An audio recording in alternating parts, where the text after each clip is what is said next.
ಈಗ ಒಂದು ಕೇಸ್ನಲ್ಲಿ ನಿರೀಕ್ಷಣಾ ಜಾಮೀನನ್ನು ಈ MD ಸಮೀರ್ ಎಂಬಾತ ಪಡ್ಕೊಂಡಿದ್ದಾನೆ. ಆದರೆ ಈತನ ವಿರುದ್ಧ ಮತ್ತೊಂದು ದೂರು ದಾಖಲಾಗಿದೆ. ಈ ಪ್ರಕರಣದಲ್ಲಿ ಬೇಕಾದರೆ ಅರೆಸ್ಟ್ ಆಗ್ಬೋದು, ಯಾಕೆಂದರೆ ನಿಮಗೆ ಆಂಟಿಸಿಪೇಟರಿ ಬೇಲ್ ಮೊದಲ ದೂರಿಗೆ ಮಾತ್ರ ಅನ್ವಯ ಆಗ್ತಕ್ಕಂಥದ್ದು.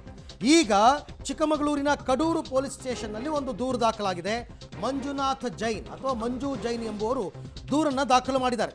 ಧರ್ಮಸ್ಥಳದ ಬಗ್ಗೆ ಅಪಪ್ರಚಾರ, ಹಿಂದೂಗಳ ಭಾವನೆಗೆ ಧಕ್ಕೆ ತಂದಿರತಕ್ಕಂಥ ಆರೋಪ, ಸಮೀರ್ ವಿರುದ್ಧ ಕಾನೂನು ಕ್ರಮ ಕೈಗೊಳ್ಳುವಂತೆ ದೂರು ದಾಖಲಾಗಿದೆ. ಸೊ ಈ ಪ್ರಕರಣದಲ್ಲಿ ಕಡೂರು ಪೊಲೀಸರು ಏನು ಕ್ರಮ ಕೈಗೊಳ್ತಾರೆ ಅಂತ ಈ ವಿಚಾರದಲ್ಲಿ ಈಗಾಗಲೇ ಮೊದಲ ಕೇಸ್ನಲ್ಲಿ 2 ದಿನಗಳ ಒಳಗೆ ವಿಚಾರಣೆಗೆ ಹಾಜರಾಗಬೇಕು ಅಂತ ಹೇಳಿ ಕೋರ್ಟ್ ನಿರೀಕ್ಷಣಾ ಜಾಮೀನನ್ನು ಕೊಟ್ಟಿದೆ. ವಿಚಾರಣೆಗೆ ಹಾಜರಾಗಬೇಕು 2 ದಿವಸದೊಳಗಡೆ. ಅದರ ಜೊತೆಗೆ ಈ ವಿಚಾರಣೆಯನ್ನು ಕೂಡ ಎದುರಿಸಬೇಕಾಗುತ್ತೆ.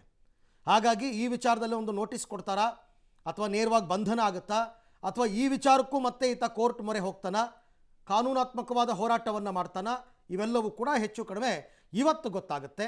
ಮಂಜುನಾಥ್ ಜೈನ್ ಅಂತಕ್ಕಂಥ ಒಬ್ಬ ವ್ಯಕ್ತಿ ಸಮೀರ್ ವಿರುದ್ಧ ದೂರು ದಾಖಲಿಸಿದ್ದಾರೆ.